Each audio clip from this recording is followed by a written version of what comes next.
Hello friends, എല്ലാവർക്കും good morning. അപ്പോൾ ഇഷ്ടമാത്രത്തിൻ്റെ ഇന്നത്തെ ഒരു സൂപ്പർ ഹിറ്റ് വിശേഷത്തിലേക്ക് എല്ലാവർക്കും സ്വാഗതം.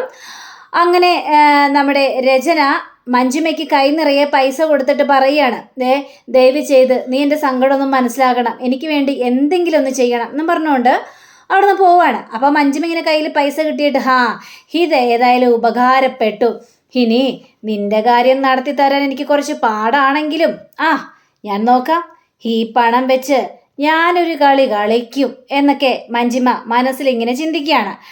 പിന്നീട് കാണിക്കുന്നത് നമ്മുടെ ആദിയാണ്. അപ്പോൾ ആദി ഇങ്ങനെ എന്തൊക്കെയോ ഇങ്ങനെ ആലോചിച്ചുകൊണ്ടിരിക്കുന്ന സമയത്താണ് ചിപ്പി വിളിക്കുന്നത്. അപ്പോൾ ചിപ്പിയുടെ ഫോൺ കണ്ടു കഴിഞ്ഞപ്പോഴേക്കും നമ്മുടെ ആദി കോൾ എടുക്കുകയാണ്. ചിപ്പി, എന്താണ് ചിപ്പി, എന്തൊക്കെയുണ്ട് വിശേഷം എന്നൊക്കെ ചോദിക്കുമ്പോഴേക്കും ആദ്യേട്ടൻ എന്തെടുക്കുക? ഞാനിവിടെ ഇങ്ങനെ ചുമ്മാ ഇരിക്കുകയാണ്. അവിടെയല്ലേ വിശേഷങ്ങൾ മുഴുവനും? അതെ ആദ്യേട്ടാ, ഇവിടെ ഭയങ്കര വിശേഷമല്ലേ. ഇവിടെ എല്ലാവരും ഭയങ്കര സന്തോഷത്തിലാണ്, ആഘോഷവും പലഹാരങ്ങളും ഒക്കെയുണ്ട്. പിന്നെ ഇഷിതാമ്മയെ കാണാൻ വേണ്ടി ഇഷിതാമ്മയുടെ ആൾക്കാരൊക്കെ വരുന്നുണ്ട്. പിന്നെ മാഷും അപ്പൂപ്പനും പിന്നെ പ്രിയാമണി അമ്മൂമ്മയും ഒക്കെ പലഹാരങ്ങളും എല്ലാം എന്തോരം പലഹാരങ്ങളൊക്കെ ഉണ്ടെന്നേന്ന് അറിയാവോ എന്നൊക്കെ ഇങ്ങനെ പറയാം. ആണോ? ഏതായാലും കൊള്ളാലോ. പക്ഷേ എന്നെ എല്ലാവരും മറന്നല്ലേ, ഇപ്പം ഡാഡി എന്നെ വിളിക്കാറൊന്നുമില്ല, ഡാഡിയോ ഇഷിതാമ്മയോ എന്നെ ക്ഷണിച്ചില്ലല്ലോ. എന്താ ആദ്യേട്ടാ ഈ പറയുന്നത്? ഈ വീട്ടിലേക്ക് അതും ആദ്യേട്ടൻ്റെ വീടല്ലേ ഇത്, ആദ്യേട്ടൻ്റെ വീട്ടിലേക്ക് വരാനായിട്ട് ആരെങ്കിലും ക്ഷണിക്കണോ? എന്താ ആദ്യേട്ടൻ ഇങ്ങോട്ട് വന്നൂടെ? അയ്യോ ചിപ്പിമോളെ, ഞാൻ ചുമ്മാ തമാശ പറഞ്ഞതാ. എനിക്ക് അങ്ങോട്ട് വരണമെങ്കിൽ ആരുടെയെങ്കിലും അനുവാദം വേണോ? അല്ലെങ്കിലും ആരെങ്കിലും വിളിച്ചിട്ടാണോ ഞാൻ അങ്ങോട്ട് വരുന്നത്? എനിക്കിഷ്ടമുള്ളപ്പോഴൊക്കെ ഞാൻ അങ്ങോട്ട് കയറി വരാറില്ലേ. പിന്നെ ഞാനല്ലേ വേണ്ടെന്ന് വെച്ചിരിക്കുന്നത്, അതുകൊണ്ടല്ലേ ചിപ്പിമോളെ, അല്ലാതെ ഞാൻ പറഞ്ഞൊന്നും കാര്യമൊക്കെ നിൽക്കണ്ട കേട്ടോ എന്നൊക്കെ ആദ്യം പറയാണ്. ആദ്യേട്ടൻ എപ്പോഴാണ് ആദ്യേട്ടൻ ഇങ്ങോട്ട് വരുന്നത് എന്ന് ചോദിക്കുമ്പോൾ മോളെ ചിപ്പി, അത് പിന്നെ ഞാൻ വരാം, ഞാൻ ആലോചിക്കട്ടെ. എന്താലോചിക്കാനായിട്ട്?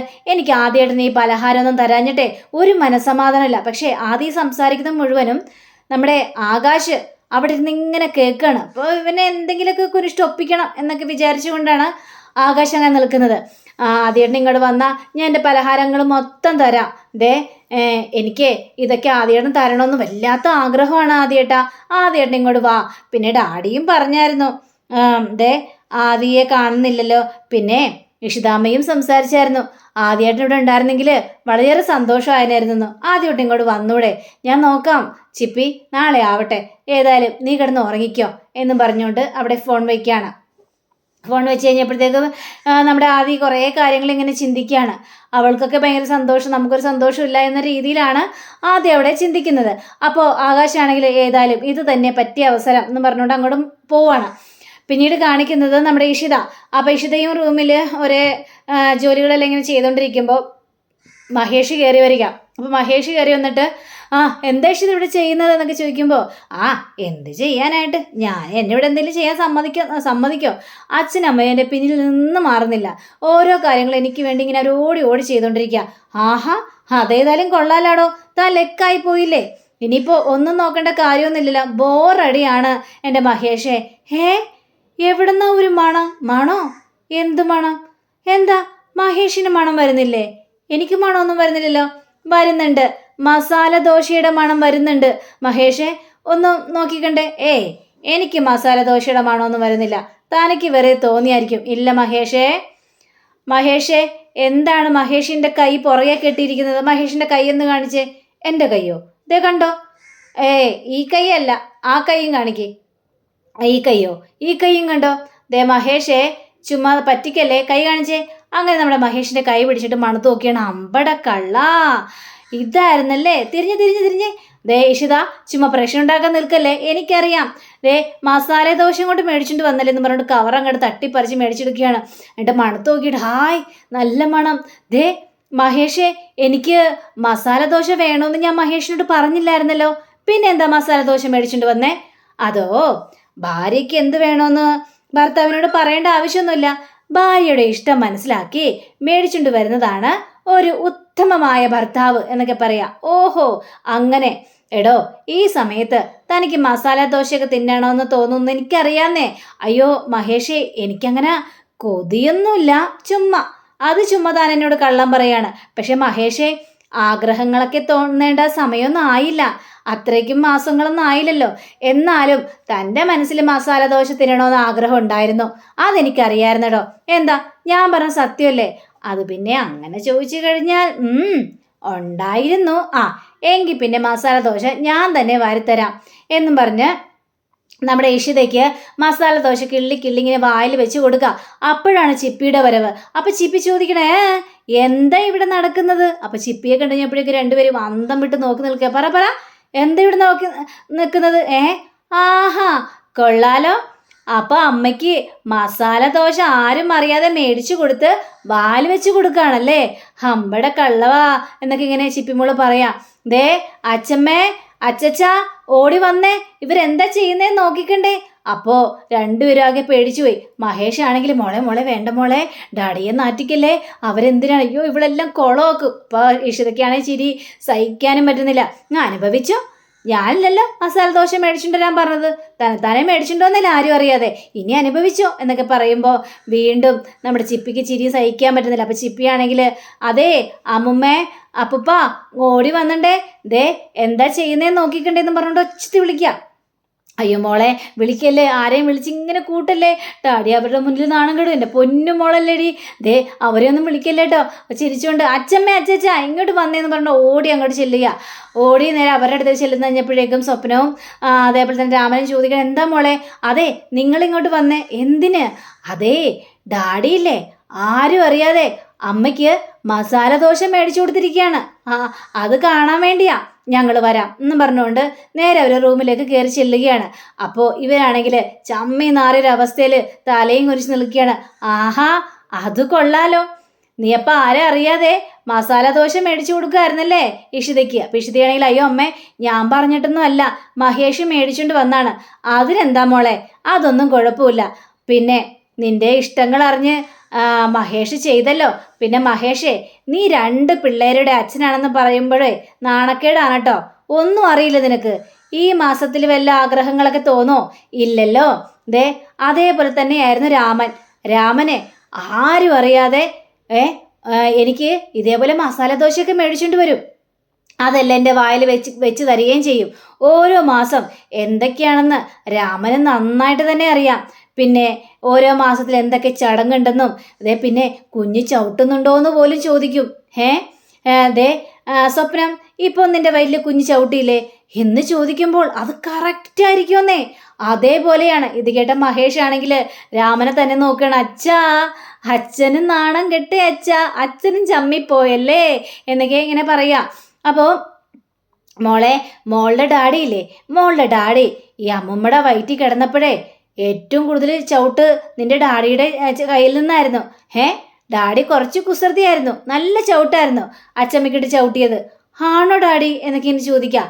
അപ്പോൾ നമ്മുടെ ഈ യശോദയാണെങ്കിൽ കുസൃതിക്ക് ഇപ്പോഴും ഒരു കുറവില്ല അമ്മേ എന്ന് പറയുമ്പോൾ വീണ്ടും മഹേഷ് ചമ്മിപ്പോവാണ്. അപ്പോഴേക്കും നമ്മുടെ ചിപ്പി ഇങ്ങനെ ചോദിക്കുകയാണ്, അതെ അച്ഛമ്മേ, ഞാനും എൻ്റെ മമ്മിയുടെ വയറ്റിൽ കിടന്നപ്പോൾ ഞാനും മമ്മിയെ ചവിട്ടിയിട്ടുണ്ടോ? പിന്നെ അല്ലാതെ. പക്ഷേ എൻ്റെ മോള് പാവമായിരുന്നു, അതുകൊണ്ട് അമ്മയെ അത്ര വലിയ ഉപദ്രവിച്ചിട്ടൊന്നുമില്ല എന്നിങ്ങനെ പറയുമ്പോൾ നമ്മുടെ ഇഷിതയാണെങ്കിൽ ആ കാര്യം പറഞ്ഞ സത്യമായിരിക്കും. പക്ഷേ മമ്മിയുടെ വയറ്റിൽ കിടന്ന് നല്ല ചവിട്ടിട്ടുണ്ടാവും. നിന്റെ അച്ഛൻ്റെ അല്ലേ സ്വഭാവം, അതുകൊണ്ട് നല്ല ചവിട്ടിട്ടുണ്ടാവും എന്ന് പറഞ്ഞപ്പോൾ ചിപ്പിയൊക്കെ ഇരുന്ന് ഭയങ്കര ചിരിയാണ്. അപ്പോൾ സ്വപ്നത്തിനോട് രാമൻ പറയാം, സ്വപ്നം എന്തൊക്കെയാണ് ഈ പറയുന്നത്? ഞാനേ ഇപ്പം നല്ല ആസ്വദിക്കുന്ന മൂഡിലാണ്, എനിക്കിതങ്ങോട്ട് ആസ്വദിക്കണം, മനസ്സ് നിറഞ്ഞ് ആഘോഷിക്കണം എന്നൊക്കെ സ്വപ്നം പറയാം. പിന്നീട് കാണിക്കുന്നത് നമ്മുടെ ആദിക്കുള്ള ഭക്ഷണമായിട്ട് വരികയാണ് ഈ രചന ഭക്ഷണം കഴിക്കാനായിട്ട് പറയുകയാണ്. അപ്പോഴാണ് ആകാശം വരുന്നത്. അപ്പോൾ ആകാശം വന്നിരുന്നിട്ട്, എടാ നിന്നെ ഡാഡി വിളിച്ചായിരുന്നോ? എന്തിനാ ഡാഡി വിളിക്കുന്നത്? അപ്പോൾ രചന ചോദിക്കുകയാണ്, ചിപ്പി വിളിച്ചായിരുന്നോ? അവളെ ഞാൻ കണ്ടിട്ടല്ലേ വരുന്നത്, പിന്നെ ചിപ്പി വിളിക്കേണ്ട ആവശ്യമൊന്നുമില്ലല്ലോ. അപ്പോൾ ആകാശ് ഇവളൊന്നും പറയില്ല, അവിടെ ആഘോഷത്തിൻ്റെ പൂരമല്ലേ, ഇപ്പോൾ ഇഷിതയ്ക്ക് ഒരു കുഞ്ഞുണ്ടാകാനായിട്ട് പോകുന്നു, അതിൻ്റെ സന്തോഷത്തിലാ. പക്ഷേ നിന്റെ ഡാഡിയോ അല്ലെങ്കിൽ അമ്മയോ നിന്നെ വിളിച്ച് ഈ കാര്യങ്ങളെല്ലാം പറഞ്ഞായിരുന്നോ? ഇല്ലല്ലേ. പറയില്ല, പതിയെ ഇനി അത് ഇല്ലാതെയാകും. ഇടയ്ക്കിടയ്ക്ക് എൻ്റെ മോൻ എന്നും പറഞ്ഞുകൊണ്ട് മഹേഷ് വിളിക്കുമായിരുന്നു. ഇപ്പോൾ ആ വിളി പതിയെ പതിയെ അങ്ങോട്ട് കുറഞ്ഞു വരും. പിന്നെ അവരുടെ ഇടയിലേക്ക് ഒരു കുഞ്ഞു വരുമ്പോഴേക്കോ അത് പൂർണ്ണമായിട്ട് ഇല്ലാതാകുകയും ചെയ്യും. നിന്നെന്നുള്ളൊരു സ്ഥാനം ഇല്ലാതാവും. പിന്നെ ഇഷിതയ്ക്ക് ജനിക്കുന്നത് ഒരാൺകുഞ്ഞാണെങ്കിൽ പിന്നെ പറയേ വേണ്ട. മഹേഷ് വിചാരിക്കും എനിക്കിപ്പോൾ ഒരു ആൺകുഞ്ഞുണ്ട് ഒരു പെൺകുഞ്ഞുണ്ടെന്ന്. പിന്നെ നീ എന്തിനാണെന്ന് മഹേഷ് വിചാരിക്കും എന്ന് പറയാ. ഇതൊക്കെ കേട്ട രചനയാണെങ്കിൽ ഇതേ ആകാശേ എന്തൊക്കെ ആകാശ് ഈ പറയുന്നത്, ഒന്നും മിണ്ടാതിരിക്കുക എന്ന് പറയാ. ഹേയ് ഞാൻ പറയുന്നത് സത്യമല്ലേ? അല്ലെങ്കിൽ നിന്റെ ഈ കാര്യങ്ങൾ മുഴുവൻ ആരെങ്കിലും വിചാരിക്കുന്നുണ്ടോ? ഇഷിതയ്ക്ക് ഇങ്ങനെ ഒരു വിശേഷം ഉണ്ടെന്ന് നിന്നോട് ആരെങ്കിലും വിളിച്ച് പറഞ്ഞോ? ചിപ്പി മോള് വിളിച്ച് പറഞ്ഞിട്ടുണ്ടാവും. പിന്നെ ചിപ്പിയുടെ കൂടെ പിറപ്പല്ലേ നീ. അപ്പോൾ അവിടെ എന്തെങ്കിലുമൊക്കെ ഉണ്ടെങ്കിൽ പലഹാരങ്ങളോ ഫ്രൂട്ട്സോ സ്വീറ്റ്സോ എന്തെങ്കിലും ഉണ്ടെങ്കിൽ നിനക്കത് തരണോന്ന് ചിപ്പിയുടെ മനസ്സിൽ ആഗ്രഹം കാണുവേ. പക്ഷേ അവർ രണ്ടുപേരുടെ മനസ്സിൽ ഇനി നീയൊരു വേസ്റ്റ് ജന്മമാണ്, ഇനിയൊന്നും പറഞ്ഞിട്ട് കാര്യമില്ല. ഇതൊക്കെ കേട്ട് കഴിഞ്ഞപ്പോഴേക്കും ആദ്യം സഹിക്കാൻ പറ്റില്ല. ആദ്യം ഭക്ഷണം കഴിക്കാതെ മുകളിലേക്ക് കയറി പോവാണ്. അപ്പോഴേക്കും രചനയാണെങ്കിൽ എന്ത് പണി ആകാശി കാണിച്ചത്? ആ കൊച്ചു ഭക്ഷണം കഴിക്കാൻ വേണ്ടി വന്നിരുന്നല്ലേ, എൻ്റെ മനസ്സ് വേദനിപ്പിക്കേണ്ട ആവശ്യം ഉണ്ടായിരുന്നോ? ഇതൊക്കെ വളരെ തെറ്റായ കാര്യമാണ് കേട്ടോ. ഇത് കേട്ട നമ്മുടെ സുമിയാണെങ്കിൽ ദേ ഇതിൽ ആകാശം പറഞ്ഞാൽ ഒരു തെറ്റുമില്ല. ഇഷിതയ്ക്കൊരു വിശേഷം ഉണ്ടായപ്പോൾ ആരെങ്കിലും അവനെ വിളിച്ച് പറഞ്ഞോ? ഇഷിതയോ അല്ലെങ്കിൽ മഹേഷ് വിളിച്ച് പറഞ്ഞോ? ഇല്ലല്ലോ. അവൻ ഒറ്റപ്പെടുത്തിയില്ലേ, പിന്നെ എന്താ കാര്യം എന്നൊക്കെ ഇങ്ങനെ പറയാ. അപ്പോൾ ദേഷ്യം വന്നിട്ട് നമ്മുടെ രചന അവിടെ നിന്ന് ഭക്ഷണമായിട്ട് എടുത്തുകൊണ്ട് പോവുകയാണ്. അപ്പോൾ സുമി ആകാശിനോട്, അല്ല ഇവൾക്ക് എന്താ കാര്യങ്ങൾ പറഞ്ഞാൽ മനസ്സിലാവാത്തത്? ഇവളെന്തൊന്നും മനസ്സിലാക്കാത്തത്? മനസ്സിലായിട്ടൊക്കെ ഉണ്ടെന്നേ, പക്ഷേ അവളുടെ മനസ്സിൽ ഇപ്പം എന്താണെന്നറിയാവോ? ഇഷിത തന്നെയാണ്. ഇഷിതയുടെ ഗർഭം അത് അവൾക്ക് സഹിക്കാൻ പറ്റുന്നില്ല, അതുകൊണ്ടാ അവളിപ്പോൾ എണീറ്റ് പോയത് എന്ന് പറയാ. പക്ഷേ ഇത് ഞാൻ തീർത്തു കൊടുക്കാം. പിന്നെ ആദിയോട് ഞാൻ അങ്ങനെയൊക്കെ പറഞ്ഞത്, ആദിയെ വെച്ച് എനിക്കൊരു കളിയുണ്ട്, അത് അവസാന ഘട്ടത്തിൽ അറിയാനായിട്ട് പറ്റും എന്ന് ആകാശ് പറയാ. അങ്ങനെ പിന്നീട് കാണിക്കുന്നത് നമ്മുടെ രാമനാണെങ്കിൽ ഇഷിതയ്ക്ക് വേണ്ടി ജ്യൂസ് ഉണ്ടാക്കിക്കൊണ്ടിരിക്കുക. അപ്പോൾ സ്വപ്നം വന്നിട്ട് എന്താ ഉണ്ടാക്കുന്നത്? അതെ, ഇഷിതയ്ക്ക് വേണ്ടി ഞാൻ ജ്യൂസ് ഉണ്ടാക്കുക. പിന്നെ കുങ്കുമപ്പൂവുണ്ട്. ഇത് അവൾ കുടിക്കുമെന്ന് എനിക്ക് തോന്നുന്നില്ല. ഈ കുങ്കുമപ്പൂവിട്ടൊക്കെ ജ്യൂസ്? സ്വപ്നം എന്നെ പഠിപ്പിക്കണ്ട. ഈ പാലിൽ കുങ്കുമപ്പൂ ചേർക്കുന്ന കാര്യമൊക്കെ എനിക്ക് നന്നായിട്ട് തന്നെ അറിയാം. ഞാൻ അതേപോലെ കൊടുക്കുള്ളൂ. എനിക്ക് ഈഷിതയെക്കുറിച്ച് ആലോചിക്കുമ്പോൾ എനിക്ക് ഭയങ്കര സന്തോഷമാണ്. ഇപ്പോൾ അവൾക്കിനി എന്ത് കഴിക്കണം തോന്നിയാലും ഞാനത് അപ്പം ഉണ്ടാക്കി കൊടുക്കും. പിന്നെ മീൻ കഴിക്കണം തോന്നിയാൽ ഞാനിവിടെ മീൻ സ്റ്റാൾ തന്നെ തുടങ്ങും. അങ്ങനെ തുടങ്ങിയിട്ട് നിനക്ക് തന്നെ അതെടുത്ത് കഴിക്കാനല്ലേ സ്വപ്നം? അതെനിക്കറിയാം. ഒന്ന് പോരാമ. പക്ഷേ എനിക്കിപ്പോൾ എന്തെന്നില്ലാത്ത സന്തോഷമാണ് എന്നൊക്കെ ഇവർ പറയുമ്പോഴാണ് ഇഷിത അങ്ങോട്ട് വരുന്നത്. അച്ഛാ ഇതെന്താ ചെയ്യുന്നത്? മോളെ ഇഷിത, നിനക്ക് വേണ്ടി നിന്റെ അമ്മായിയച്ഛൻ ജ്യൂസ് ഉണ്ടാക്കിക്കൊണ്ടിരിക്കുകയാണ്. അച്ഛാ, അയ്യോ അച്ഛാ ഇതൊന്നും വേണ്ടായിരുന്നു അച്ഛാ. എനിക്ക് വേണമെങ്കിൽ ഞാൻ ജ്യൂസ് ഉണ്ടാക്കി കുടിക്കുമല്ലോ. മോളെന്തിനുണ്ടാക്കുന്നത്? ഞങ്ങളിവിടെ ഉണ്ടാക്കി തരാനായിട്ട്. ഇതെല്ലാം മോൾ അങ്ങോട്ട് കുടിച്ചാൽ മതി എന്നും പറഞ്ഞുകൊണ്ട് ജ്യൂസ് എടുത്ത് കയ്യിലേക്ക് കൊടുക്കുക. അങ്ങനെ ഇഷിതയോട് കുടിക്കാനായിട്ട് നിർബന്ധിക്കുകയാണ്. നിങ്ങളുടെയൊക്കെ ഈ സ്നേഹം കാണുമ്പോൾ എനിക്ക് പേടി തോന്നുന്നു. എന്തിനാ മോളെ, നീ എന്തിനാ പേടിക്കുന്നത്? അല്ല, സ്നേഹത്തിനൊഴിവിൽ ഇനി ദുഃഖിക്കേണ്ടി വരുമോ എന്നുള്ളൊരു സംശയം എൻ്റെ മനസ്സിലുണ്ട്. അങ്ങനെ ഒന്നും ദുഃഖിക്കേണ്ടി വരില്ല. മോൾക്ക് വേണ്ട കാര്യങ്ങൾ മുഴുവനും ഞങ്ങളൊക്കെ ചെയ്തുതരും. മോളുടെ ചുറ്റിനും ഞങ്ങളുണ്ട്. അതുകൊണ്ട് ഒരിക്കലും ദുഃഖിക്കേണ്ടി വരില്ല. പക്ഷേ ഇതെല്ലാം കണ്ടു നിന്ന മഞ്ജിമയ്ക്ക് ആകെ കുശുമ്പും മൂത്തിങ്ങനെ നിൽക്കുക.